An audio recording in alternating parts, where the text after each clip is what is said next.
dalam kasih anugerah Tuhan Yesus Kristus, Bapak Ibu, Pak Oma, adik dan anak-anak sekalian dimanapun berada.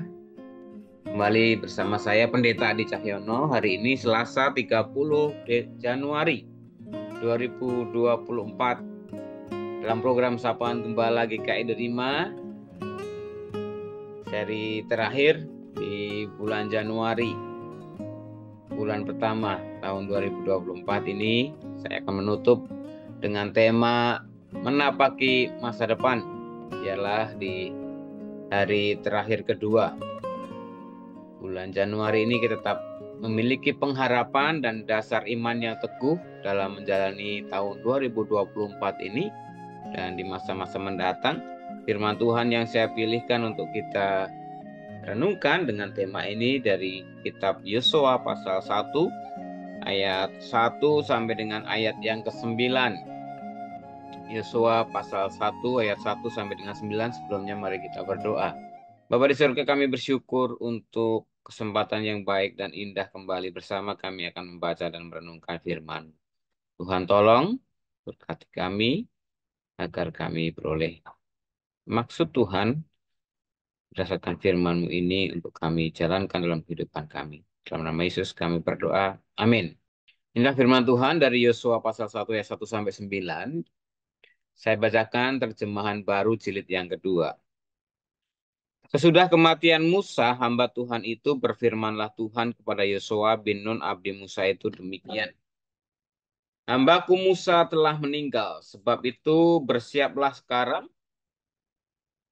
Seberangi sungai Yordan ini, engkau dan seluruh bangsa ini menuju negeri yang akan kuberikan kepada mereka, kepada orang Israel. Setiap tempat yang diinjak telapak kakimu akan kuberikan kepadamu seperti yang telah kujanjikan kepada Musa. Dari padang gurun dan gunung Libanon di sebelah sana sampai ke sungai Efrat, sungai besar itu. Dari seluruh negeri orang Het sampai ke laut besar itu di sebelah matahari terbenam. Semuanya itu akan menjadi wilayahmu. Tidak seorang pun akan dapat menghadapi engkau seumur hidupmu. Sebagaimana aku menyertai Musa, demikianlah aku akan menyertai engkau. Aku tidak akan mengabaikan engkau dan tidak akan meninggalkan engkau. Kuatkan dan teguhkanlah hatimu, sebab engkaulah yang akan memimpin bangsa ini untuk memiliki negeri yang kujanjikan dengan sumpah kepada nenek moyang mereka untuk diberikan kepada mereka. Hanya kuatkan dan teguhkanlah hatimu dengan sungguh-sungguh untuk bertindak dengan seksama sesuai dengan segenap hukum yang diperintahkan Musa hambaku kepadamu. Jangan menyimpang ke kanan atau ke kiri, supaya engkau jaya dalam setiap langkahmu. Janganlah engkau lupa menuturkan kitab Taurat ini, tetapi renungkanlah itu siang dan malam, supaya engkau bertindak dengan seksama, sesuai dengan segala yang tertulis di dalamnya. Sebab dengan demikian perjalananmu akan berhasil dan engkau akan jaya. Bukankah telah kuperintahkan kepadamu? Kuatkan dan teguhkanlah hatimu, janganlah gentar dan kecut hatimu. Sebab Tuhan Allahmu menyertai engkau kemanapun engkau pergi. Demikianlah bacaan firman Tuhan kita pada hari ini.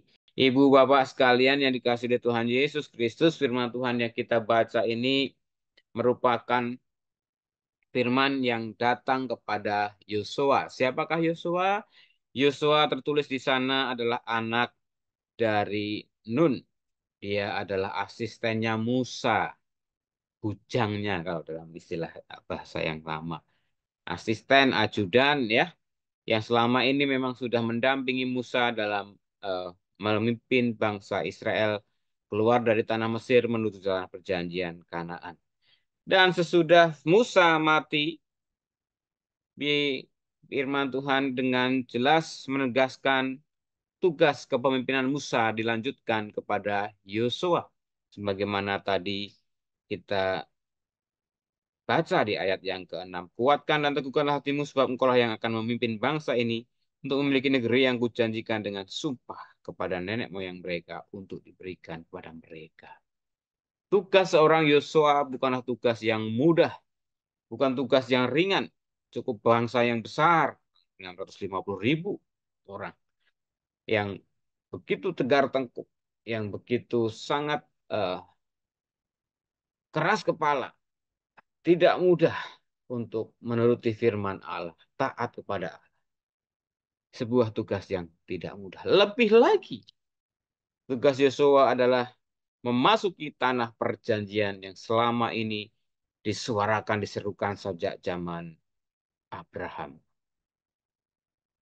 Bapak Ibu yang terkasih dalam Tuhan Yesus Kristus, bukan kebetulan tugas ini diserahkan kepada Yosua. Yosua adalah bagian, salah seorang dari 12 pengintai yang diutus oleh Musa untuk mengamati negeri Kanaan, tanah Palestina.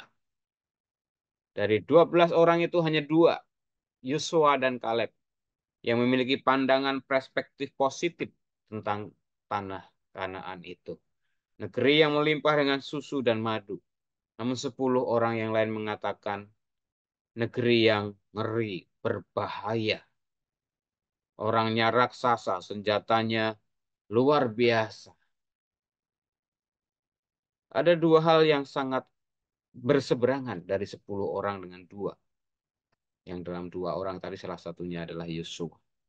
Dia melihat dengan perspektif positif dan iman. Dan itu diteguhkan dengan firman dan dia terima bahwa dia harus membawa bangsa Israel itu untuk merebut, untuk memasuki tanah perjanjian. Yang adalah masa depan bangsa Israel. Setelah berputar-putar di padang gurun selama 40 tahun. Sesuatu tugas yang sangat sulit, rumit, dan pelik tentunya. Itulah sebabnya Tuhan berfirman agar Yosua mantap melakukan tugasnya memimpin bangsa Israel, merebut tanah perjanjian, dan membawa bangsa ini hidup ke dalam karya dan rencana Allah. Apa yang kita perhatikan di sana? Bahwa yang pertama, Yosua akan disertai, Yosua akan diberkati dalam setiap langkahnya. Tuhan katakan bahwa semuanya itu akan digenapi Allah, tanah perjanjian itu. Namun ada syaratnya. Syaratnya apa? Syaratnya mereka tidak boleh melupakan, menuturkan kitab Taurat ayat 8. Harus merenungkan itu siang malam dan mereka harus bertindak dengan seksama melakukan firman Tuhan. Ini menjadi sebuah dasar yang harus sungguh-sungguh dipahami, diimani bukan hanya bangsa Israel pada umumnya, tetapi Yosua yang pada saat itu juga memiliki kekhawatiran, ketakutan. Dan Tuhan dengan tegas mengatakan, bukankah telah kuperintahkan kepadamu, kuatkan dan teguhkanlah hatimu, jangan gentar, sebab Tuhan Allahmu menyertai engkau kemanapun engkau pergi. Ibu bapak saudara-saudara sekalian, anak-anakku yang dikasihi oleh Tuhan, Tuhan tahu apa yang menjadi kegundahan, kegelisahan, kekhawatiran, ketakutan seorang Yosua dan bangsa ini. Tapi Tuhan berfirman melalui Yosua untuk menguatkan Yosua terutama yang pertama, yang kedua juga melalui Yosua, bangsa Israel ini mendapat penegasan bahwa Allah menyertai mereka kemanapun mereka pergi. Tanah Kanaan masa depan Israel yang masih harus direbut itu bukan tanah padang gurun belantara semata, tetapi ada orang-orang yang sudah menghuni di sana. Ini menjadi salah satu konon ya, Bapak Ibu sekalian, kenapa tanah Palestina itu terus masih menjadi perselisihan sampai sekarang ini, yang seringkali menjadi konflik seolah-olah konflik agama, tapi yang terjadi adalah sebenarnya konflik antara Israel dan Hamas itu adalah konflik politik yang memperebutkan suatu tanah. Tapi yang menarik yang perlu kita refleksikan di sini buat sekalian, sebagai orang percaya kita juga akan menjalani masa depan kita. Ada banyak hal bisa terjadi. Ada gambaran harapan masa depan yang baik. Tuhan terus menyertai memberkati kita. Tapi juga ada tantangan kesulitan di depan mata kita yang bisa saja terjadi setiap saat, setiap waktu. Tetapi marilah kita memegang firman Tuhan sebagaimana dinyatakan kepada Yosua dan bangsa Israel. Jangan takut, jangan kecut hatimu, sebab Tuhan Allahmu menyertai engkau kemanapun engkau pergi. Kita bisa saja mengalami kekhawatiran, ketakutan, tetapi tidak boleh terus-menerus. kita harus ingat ada Tuhan yang selalu bersama dengan kita. Apapun yang menjadi rencana harapan masa depan Bapak Ibu saat ini, anak-anak yang masih sekolah, studi, kuliah, yang sedang mencari pekerjaan, yang sedang bekerja, mencari pasangan hidup, menantikan momongan, menantikan pekerjaan dan keluarga yang lainnya. Mari kita tetap meyakini. Sesulit, seberat, bahkan sepahit apapun, kita tetap meyakini ada harapan yang baik dan indah yang Tuhan sediakan bagi kita. Dan kita akan juga mampu melampaui segala ketakutan, kesulitan kita di masa depan. Karena Tuhan menyertai kita. Terus jalani dengan iman, dengan sukacita, dan terus dengan rasa takut akan Tuhan, dengan kita hidup pada firman Tuhan. Amin. Kita berdoa.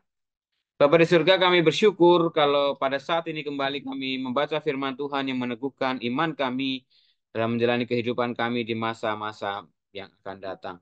Kami meyakini Tuhan Engkau terus bersama kami sebagaimana Engkau menyertai kami sepanjang tahun-tahun yang telah kami lampaui. Dan itu menjadi dasar bagi kami untuk terus berharap dan percaya berkat Tuhan selalu tersedia bagi kami.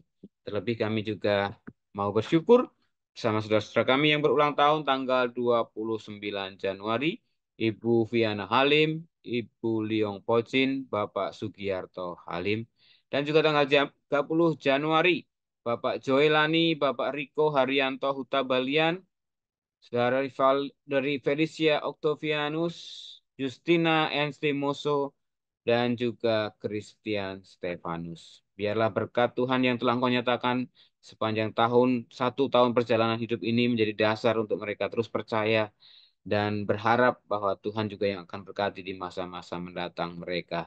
Kami juga berdoa untuk gereja Tuhan, kami bersyukur untuk panitia Natal yang telah menyelesaikan tugasnya, panitia bulan keluarga, dan juga saat ini kami mau mendoakan untuk persiapan panitia Paskah memasuki rangkaian Masa Raya Paskah 2024 yang akan dimulai dari Rabu Abu sampai dengan Pentakosta. Tuhan menolong berkati mereka yang sudah berkomitmen menjadi panitia. Tuhan tolong, Tuhan pelengkapi. Kami juga mendoakan gereja Tuhan dalam rangkaian HUT menuju 40 tahun GKI 5. Berkati dalam setiap kegiatan rancangan yang ada, nama Tuhan boleh dipermuliakan dan umat Tuhan boleh diberkati.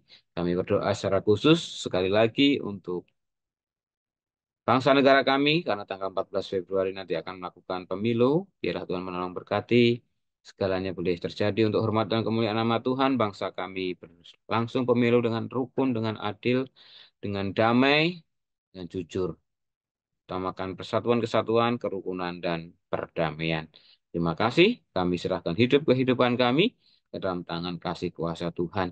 Kami teringat untuk saudara-saudara kami yang sedang berduka, untuk keluarga Bapak almarhum Julesman Endro Pardede, juga untuk keluarga dari almarhum Bapak Ruslan Siregar. Biarlah mereka senantiasa merasakan penghiburan, penguatan dari Tuhan, dan nama Tuhan pun boleh dipermuliakan di hari-hari ke depan, sehingga mereka tetap hidup dalam kasih setia Tuhan dan saling mengasihi dalam keluarganya. Terima kasih, kami akhiri doa kami dengan doa yang Tuhan ajarkan kepada kami. Bapa kami yang di surga, dikuduskanlah namamu, datanglah kerajaanmu, jadilah kehendak-mu di bumi seperti di surga. Berikanlah kami pada hari ini makanan kami yang secukupnya, dan ampunilah kami akan kesalahan kami, seperti kami juga mengampuni orang yang bersalah kepada kami. Dan jangan bawa kami ke dalam pencobaan, tapi lepaskan kami daripada yang jahat, karena Engkau yang punya kerajaan dan kuasa dan kemuliaan sampai selama-lamanya. Terimalah berkat Tuhan. Tuhan memberkati engkau dan melindungi engkau. Tuhan menyinari engkau dengan wajahnya dan memberi engkau kasih karunia. Tuhan menghadapkan wajahnya kepadamu dan memberi engkau damai sejahtera. Dalam anugerah sukacita Tuhan kami, Yesus Kristus. Amin.